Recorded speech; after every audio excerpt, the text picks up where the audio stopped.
I think the game is reacting to the terms because people are now, making players play position now, whereas before they didn't. The off guard was able to pass the ball and shoot the ball. Now, the one guard is the point guard, so all he does is run the play. The two guards are supposed to be a shooter, so he shoots. But in the old days, guard played the guard position. Some coaches are adamant when I talk to him on the phone and ask him who's the point, who's the shooting guard. He says, I just consider him guard. Yeah, right. That's what they used to be. 58-49. As Brooks just threw it up in no man's land. Total air ball. He's not a bad free throw shooter, but he is not shooting free throws well today. And the game is getting physical inside. It will still be RPI basketball. Bodies have been flying. Well, when Rand was in the middle of that, the bodies flying. 2:34 to play. RPI needs a hoop. They go to Fassett, but this time he lost it out of bounds. And here come the little men. And they are all little men, as you pointed out earlier. Foles, Midwinter, Tarpey in the game, along with Brooks and Schoolman. Schoolman, the big man, at 6'5". And RPI counters with their little men trying to get the ball. Well, pressure in the backcourt. Brooks has it swiped away, but a foul on Fassett.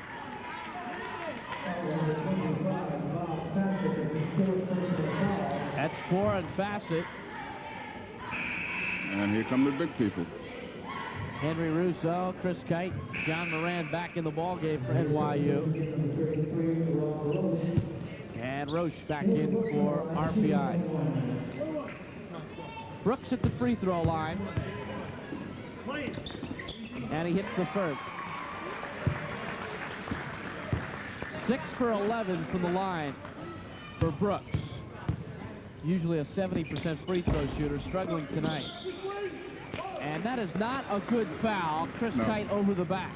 Well, Chris has played very well for NYU for most of the game, but he has made a couple of mistakes. That time reaching over the top, going for the rebound. Earlier he committed a foul, lunging at the shooter. But he's made his contributions for NYU. He's done a real good job. If RPI starts converting from the line and committing fouls and NYU continues to struggle, this 10-point lead may dwindle. 1-1 for Fassett. And he's hitting nothing but net.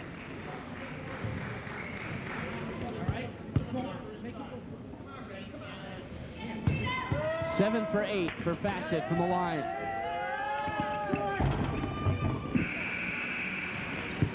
It is an 8-point game with 2:24 to play. NYU continues to shuffle. They get their smaller lineup back in the game. Well, the key for NYU right now is first to get the ball past the midcourt line and then probably go into their four-corner offense and try and kill some of the clock. It's not going to matter, though, if they don't start making some free throws. And Brooks is called for traveling. Well, first you got to get the ball past the midcourt line. That didn't happen. So both coaches continue to shuffle their offense and their defense. And right now, a chance to cut the lead to 6 for RPI. Genesini. Nice fake and Kite. Wide open Roche. Threw up a short shot, and the rebound controlled by Schoolman. That's called getting the short arm. Henry Russo in trouble. Has it swiped away by Walsh. And a foul on Walsh.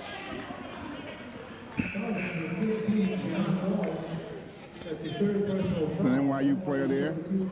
Out for the rest of the year with the fracture across the arm. Is that Gary Warwick? Yes, Gary. Yep. Business major at NYU. He has to resort now to studying a whole lot more because he's not going to play any more basketball this year. Played in the game against Columbia, hustling for the ball. Real good young player, but he'll be out for the rest of the season. Russo misses the free throw. And once again, RPI has the ball. 2 minutes plus to play. Genesini no good. Offensive rebound. Put up and in by Jerry Hatcher. And it's a 6-point game with 1:57 to play. Here's Chris Kite. 2-on-1. And Henry Russo loses it. Recovered by Jacobs. And NYU has the jitters. They dodged the bullet that time. They almost lost the ball. Had RPI came down and scored, it would have been a 4-point game. I'll tell you, all of a sudden, NYU has not been able to control the ball. The pressure defense, the full court pressure has really bothered NYU. They had trouble getting the ball past the midcourt line. What they want to do in this situation is pass the midcourt line, go to their four-corner offense and run the clock. They don't need baskets now. They need to run the clock down. I'm sure that's why Mike called the timeout right now. He doesn't want his centers, Chris Kite Moran, handling the ball right now either. Now, if you're RPI, Cal, you're going to continue to foul if you can't get the steal, I would think, and put them on the line. Yeah, you got to double on the ball. You got to pressure the ball, go for the ball, whether you foul or not. You got to go for the steal, put 2 men in the ball, try to force a turnover. If you foul them, you hope they miss one of the free throws, you come back and try and score. Let's go, Red Bull. Let's go. 1:46 to play. Coach Mike Griffin offering instructions to his engineers. RPI is 10-12. NYU 14-9, a big game because the Violets still hoping for a postseason berth in NCAA Division III or in the ECAC tournament. Jim Folds. He is fouled by Genesini, and Jimmy Folds will go to the